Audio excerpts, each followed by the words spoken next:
Sobat Kabar Makassar Petang, apa kabar hari ini? Kembali lagi bersama saya Sinar Mentari yang akan membawakan berita yang sedang hangat-hangatnya di Sulawesi Selatan dan sekitarnya.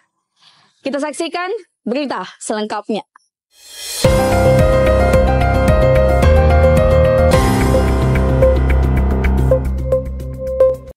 Baiklah, kita masuk ke berita pertama. 4 orang ditetapkan sebagai tersangka dalam penyiksaan dan penyekapan 2 bocah di Makassar. Kapolda Sulawesi Selatan, Irjen Pol Yudiawan Wibisono menyebut penyidik telah menetapkan 4 orang sebagai tersangka.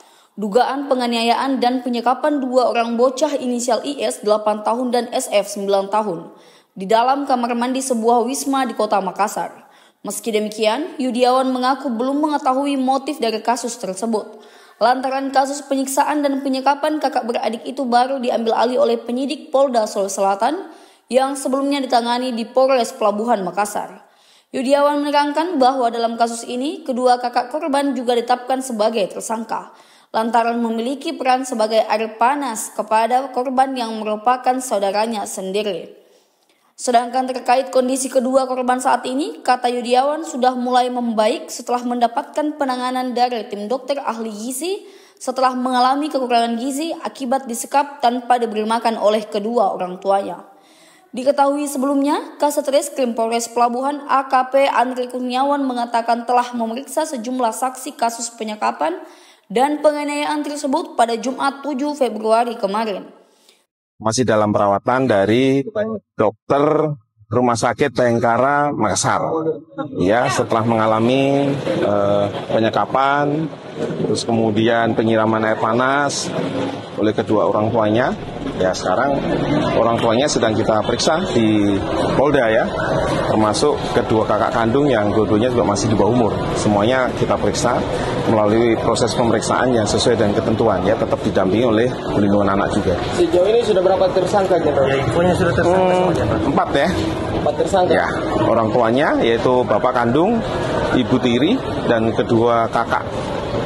Laki-laki dan perempuan. Adakah motif ekonomi di balik ini atau kalau motif masih dalam proses pemeriksaan ya Pak ya. Jadi kita belum bisa lihat, yang jelas kita pidananya ada, yaitu kedua anak itu dianiaya ya, disiram air panas, dirantai, disekap selama 1 bulan. Kalau pasal diterapkan pasal apa itu? Nah, pasalnya 33 KUHP. Ya, KUHP. Nah, pasalnya langsung Pak Dikrimum ya. Kalau posisi ibu kandungnya sendiri bagaimana Pak? Sudah menjenguk ibu kandungnya. Ya, karena udah pisah kan. Pak Jena, kalau untuk adik-adiknya ini siapa nanti yang dijatuh? Gimana? Ya, saudara-saudaranya yang masih tertinggal. Nanti kita titipkan di safe house ya. Jadi di rumah sementara, karena di rumah yang ini yang di tempat wisma ini tidak kondusif. Itu aja. Jadi bagaimana kita lihat kondisinya? Kondisi sudah membaik ya, karena kita berikan asupan gizi yang baik, karena kan bagaimanapun tuh untuk anak masa depan ya. Jadi kita juga ada ahli gizi, jadi tidak semestinya harus kasih makan, walaupun dia memang kurang makan kemarin, tapi kita harus bertahap. Kalau nanti diberikan makanan, pasti akan dimakan semua, ya kan itu. Terus diberikan mainan, ada juga ahli dari trauma healing juga ya, supaya anak itu tetap sehat, dijaga kesehatan baik fisik maupun kejiwaannya. Ya karena alasan kedua anak dijadikan tersangka ini. Nah, karena ya sementara masih dalam proses pemeriksaan ya.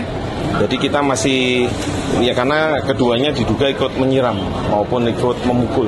Di bawah umur gitu. Masa? Iya, masih di bawah umur karena di bawah ancaman dari kedua orang tuanya. Berarti penanganannya diambil alih Polda? Ya, kita ambil alih. Langsung Pak Dir yang nangani. Kakaknya ini kakak kandung juga. Kenapa? Yang 2 kakaknya ini kakak kandung juga. Ya, saudara kandung. Ya gitu. Anaknya soalnya banyak, ada 7 orang.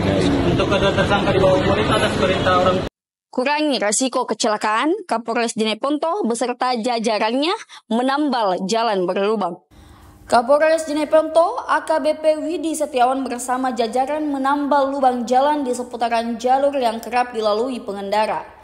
Langkah ini dilakukan oleh petugas dalam upaya mengurangi resiko angka kecelakaan lalu lintas sekaligus juga merupakan bagian dari Operasi Keselamatan Pahlawan tahun 2025 untuk menyambut Idul Fitri. Adapun jalan berlubang yang disasar petugas adalah Jalan Sultan Hasanuddin dan Jalan Pelita, Kelurahan Empoang, Kecamatan Binamu. Namun sebelum diambil, anggota Satlantas Polres Jeneponto melalui unit keamanan dan keselamatan terlebih dahulu melakukan survei jalan berlubang di dalam kota. Survei ini dilakukan sebagai langkah preventif untuk menjaga keselamatan pengguna jalan di jalur utama.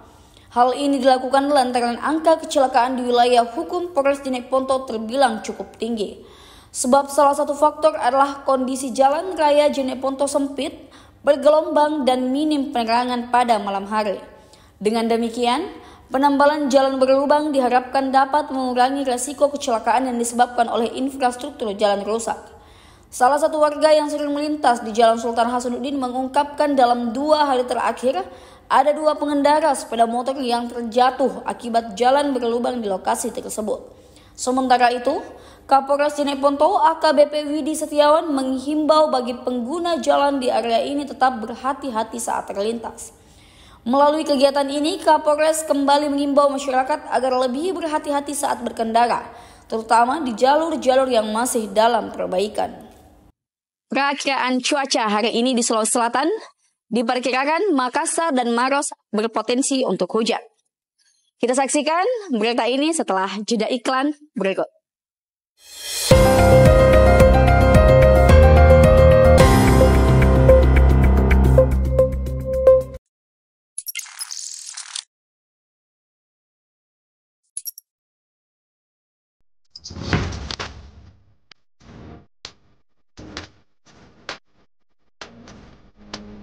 Selamat datang di Akademi Multimedia Indonesia, tempat kreativitas bertemu dengan teknologi dan mimpi menjadi nyata. Di Akademi Multimedia Indonesia, kami percaya bahwa setiap siswa memiliki potensi luar biasa untuk menciptakan karya yang menginspirasi. Dengan kurikulum yang dirancang khusus, kami mengajarkan keterampilan yang relevan di era digital, dari desain grafis, animasi, hingga produksi film dan fotografi. Kami mempersiapkan generasi muda untuk menjadi profesional di dunia kreatif, dibimbing oleh para ahli dan praktisi industri. Anda akan mendapatkan pengalaman belajar yang interaktif dan aplikatif. Bersama, kita wujudkan ide menjadi nyata. Daftarkan diri Anda dan jadilah bagian dari generasi kreatif yang menginspirasi dunia.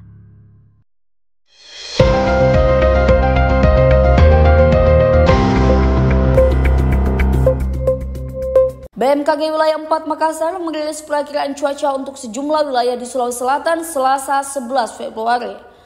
Kota Makassar, Kabupaten Pangkep, dan sejumlah wilayah lainnya berpotensi dilanda hujan seharian. Informasi perakiraan cuaca perlu diketahui ketika pihak berkegiatan di luar ruangan. Simak ulasan perakiraan cuaca di Makassar dan wilayah lainnya di Sulawesi Selatan di pagi hingga dini hari. Berdasarkan perakiraan BMKG, cuaca di Sulawesi Selatan pada pagi hari umumnya berawan, kecuali hujan ringan hingga sedang di wilayah Baru, Bone, Sinjai, Bulukumba, Goa, Selayar, Makassar, Maros, Pangkep, dan juga Takalar. Pada siang hingga sore hari, wilayah di Sulawesi Selatan dilanda hujan ringan. Kemudian hujan sedang di wilayah Baru, Bulukumba, Goa, Luwu, Makassar, Maros, Pangkep, Sinjai, Takalar, dan Toraja Utara.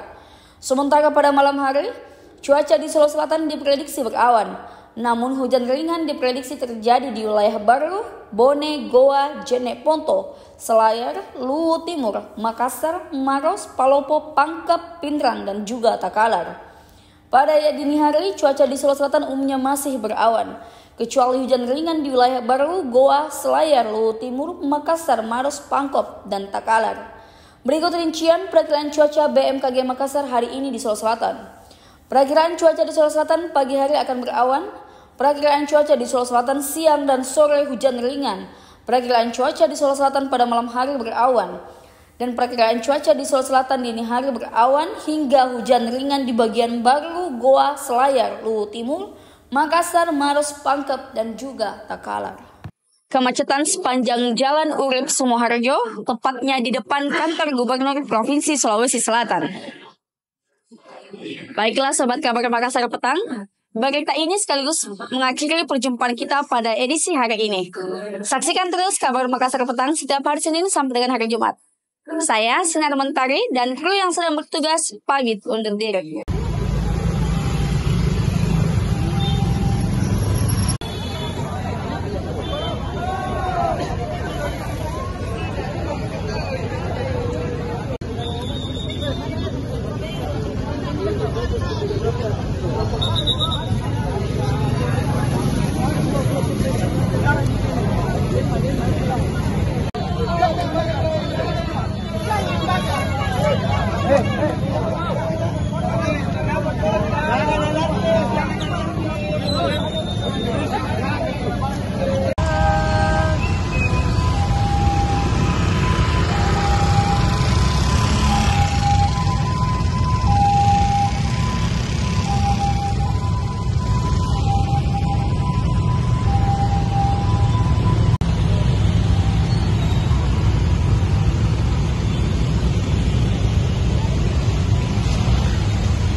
parkir baru udah tinggal.